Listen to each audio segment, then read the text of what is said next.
Hi guys, this video is for coaches and athletes. If you've been struggling in getting higher in your thrust or Barracuda, if you want to improve your technique, your timing, this video is definitely for you. In this video, I'm going to cover multiple things about Barracudas and thrust. We're going to cover most common mistakes. I'm going to cover two most used techniques, and I'm going to explain which one is right and which one is wrong. I'm also going to explain why Barracuda is not high risk element. But the very first thing that I'm going to cover is the power of the unroll. Let's get started. Barracuda is one of my favorite things. I love the technique, I love the movement, and I think I love performing it myself, and I think I'm really good at coaching it. And when I'm traveling around for clinics and master classes, I often start a trust session with athletes by asking them a few questions. Why do you guys understand? Why do you guys need to be tight?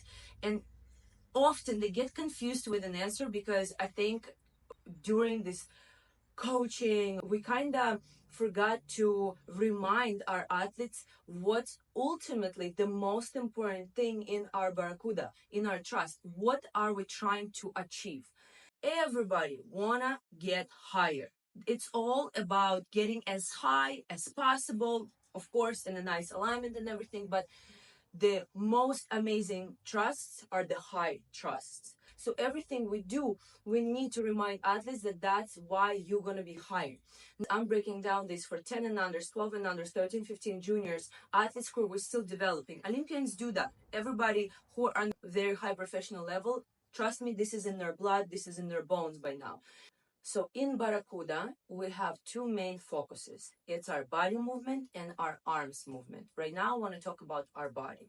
We are using our back to push off the water and to gain the height. So even if we're not doing anything with our arms, but just doing our unroll right and utilizing the surface of our back, of pushing off the water, we're gonna get pretty high. Most young athletes don't understand that the body movement is the one that can help with the height.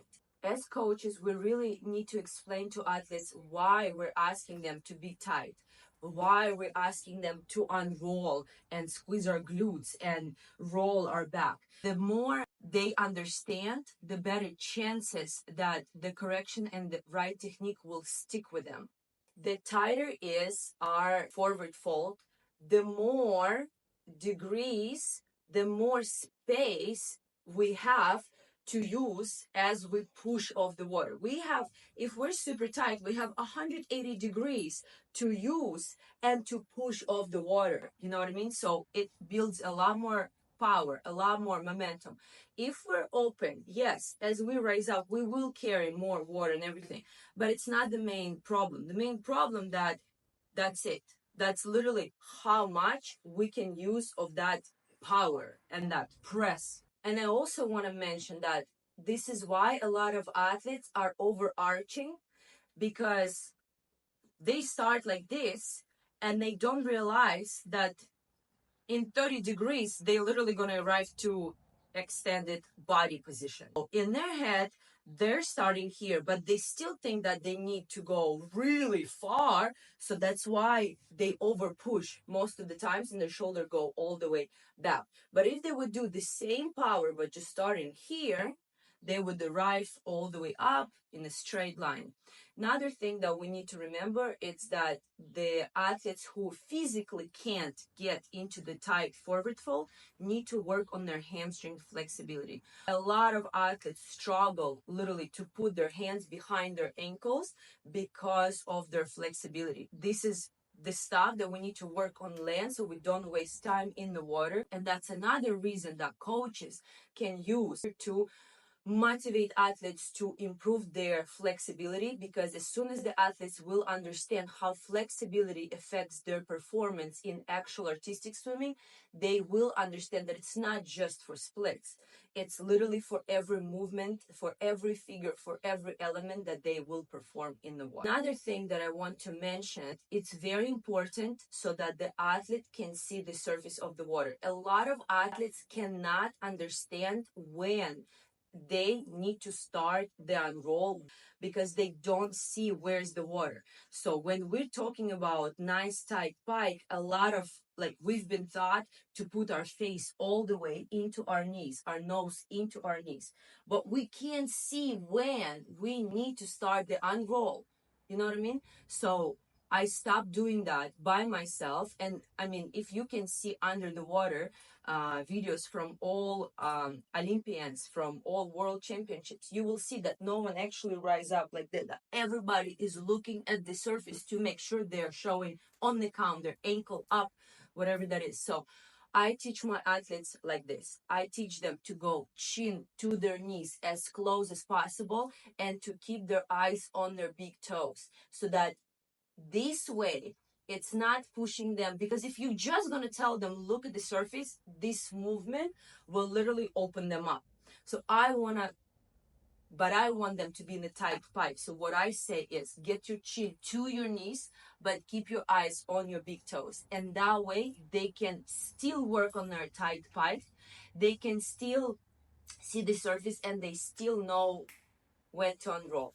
And I know that another way of teaching athletes is to tell them rise up and look at your knees, and then the second before look at the surface. Like, some coaches do that, but honestly, like, if you go by yourself in the water and you try that, you will realize that there's no time for this. That's what it does. It only messes up with the timing and the speed of rising up. Because of that, it's also just confuses especially the young athletes, because there's so many things that they need to think about in that moment, and changing their head is just not going to help them. It's actually going to do the opposite. Another common mistake that I often see is in the forward fold. When we start to rise up, we do 1, 2, and then we start the pull and we start the unroll. A very common mistake is when the athletes are keep doing the skull as they pull. There's only 2 skulls, literally. Like, if they have a distance from their toes to their surface, there should be literally 2 skulls. 1, 2, we go. And when we go and the body unroll starts to happen, there's only pull. A pull, like if you would wear your pants. 1, 2, we pull. There's no more of this along the legs. Don't do that. Don't teach them that. That messes up the entire rise up. Other thing that I want to cover is 2 most used techniques. Everybody know the first one is when we pull, we go through support, skull, and we press palms up. Second one is when we pull and we continue right here, right? So we push with our forearms and with our top of our hands. And there's a lot of discussion about which one is right, which one is wrong. And I want to tell you that neither of them are wrong. Both of them are right and is used. Sometimes this one can actually get you even more powerful and higher, faster. But my strong recommendation to every young coach, every young athlete, is to learn how to do support skull press technique. When you pull, you go through and up, so that your palms are facing up. Why? Because artistic swimming is really a team sport. And when you're using 2 different techniques in the team, it will be seen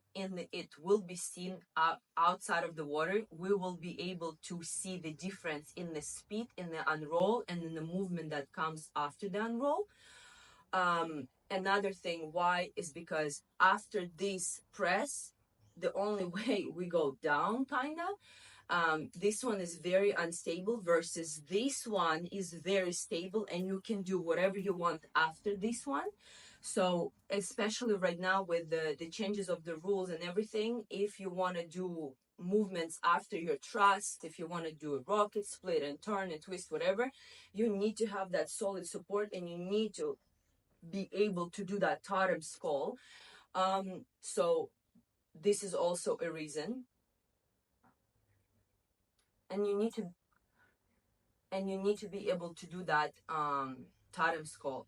So although this one is not wrong, and if maybe in solo you want to use it and get higher, and maybe this is just more comfortable for you, but really in the team it does make a difference. So it would be better to learn this technique right from the start, so that when she comes to the team, when she's trying out for whatever national teams, 12 and under national team, 13, 15 national team, junior national team, she does not stand out because of her technique. And the most favorite part of this whole video is me constantly trying to explain to everybody that we should stop calling Barracuda a high risk element. First reason why. Because when athletes mentally hear this, it freaks them out. That should be literally enough. So let me explain why I think it's not high risk element. In my experience, the only way it's a high risk element, it's if you don't know what you're doing. And this is what I see most of the time on young athletes. If I actually ask a young athlete to break down every movement, every skull, even on the count, they can't. They're so confused, they literally have no idea what's going on. Because in their head, they need to do the unroll and press their arms up somehow, just as fast as possible, as high as possible. But how do they know what they did wrong if they didn't know what they need to do from the beginning? I'm going to share with you my secret that I teach at every clinic that I go to, that by now became kind of like my blueprint. And this is also something that you as a coach can apply to any figure. Every figure is like a little routine. When we swim a routine, we have counts. We know exactly what we're going to do on which count. Young athletes, it's really hard for them to concentrate for longer than 30 seconds or whatever. When they're under pressure, when they're underwater, when they have goggles on their face, no sleep, no oxygen, water in their ears, like there's so many things that's going on. It's so uncomfortable for them already. And their mind is going to be flying all over the place if we coaches don't tell them exactly what to do and exactly how to do that. This is, again, my calling to every coach. It's our job to make sure we chew the information so well so that they can digest it. Okay. So I love to put every movement on the count, especially when we're talking about young athletes who have no idea what they're doing. So I like to put Barracuda on the count. You will be surprised how many Barracudas I fixed by just working on land. I'm going to share with you my formula that I do, that I teach on clinics that really works. You can adjust it to whatever you feel that is good, you know? So we go to the forward fold. We put our hands behind our ankles before the unroll. And we skull 1 and 2. We pull on 3. And we transition our arms. 4, we press. Again. We go 1 and 2 and pull and 4. If that makes sense. Very soon I will be able to share with you all online course on Barracuda and support skull that you'll be able to purchase and use. But for now, this is how I teach all the athletes from scratch, how you as a coach can see in slow motion where something went wrong. This is how the athlete can identify by herself what went wrong, because she has exact formula and exact structure to follow. A lot of athletes sometimes fall, and as they come out, I ask them what happened, and they say, I don't know. Why she doesn't know? Because she didn't have anything to think about before she went under. So she just went. She just did something like Barracuda, but she didn't know. It's like a recipe. When you make a recipe, you know exactly what to put, how much time you need to boil it or fry it. You know exactly how much salt you need to put, because if not, how do you know that it's not going to be too salty? How do you know that it's not going to be raw? It's the same thing with that figure, with the Barracuda. As an athlete, if you don't know what you're doing, it's a high risk element, because you never know if you will fall or not. As a coach, if you don't know what you're teaching, she's never going to improve. So both of you need to know exactly what you're doing with your arms, with your body, and with the timing. That's why counts are so helpful. One important tip for the timing: make sure that the arms and head arrives at the same time. Another most common mistake that I see, body unrolls way too early before their arms arrive. If you think about it, arms have way longer way to go. So your body cannot go so fast. You need to prioritize the speed of your arms over the speed of your body. If you unroll and your arms are still here, you're done. You're either gonna fall or you're never gonna get higher, because when you're finishing your unroll just with the body, you're probably already at your hip bones height. You don't have that strength to push from your hip bones arms up. So as soon as you open, as soon as you extended your body, the only way is either like a second, do something with your legs and then drop. If you will try to push again, you're gonna fall. So that's why timing on the unroll, head and arms arriving at the same time is literally crucial. So with all that said, it's a reminder, the Barracuda is only a high risk element if you really don't know what you're doing. The moment you understand what you're doing, you need to drill that 1,000,000 times on land and then another 3,000,000 times in the water. Thank you so much for watching this video. I tried to cover a little bit of everything. Of course, there's so much more we can talk about Barracuda and trust, and there's so many more mistakes and so many more tips that I can share with you, but it's not gonna fit in one YouTube video, so I will do another videos on Barracuda. If you have any questions, please drop a comment. I read all the comments, I reply to all the comments. If you have ideas for the next Barracuda videos, please comment below. I'm gonna definitely make those videos for you. If you enjoyed this video and it was helpful to you, please subscribe, share, like, anything that will help me to grow this channel and help more artistic swimmers, coaches, and parents. If you want to connect, please check the description of the video and you can find all information there. And I will see you in the next video. Mwah.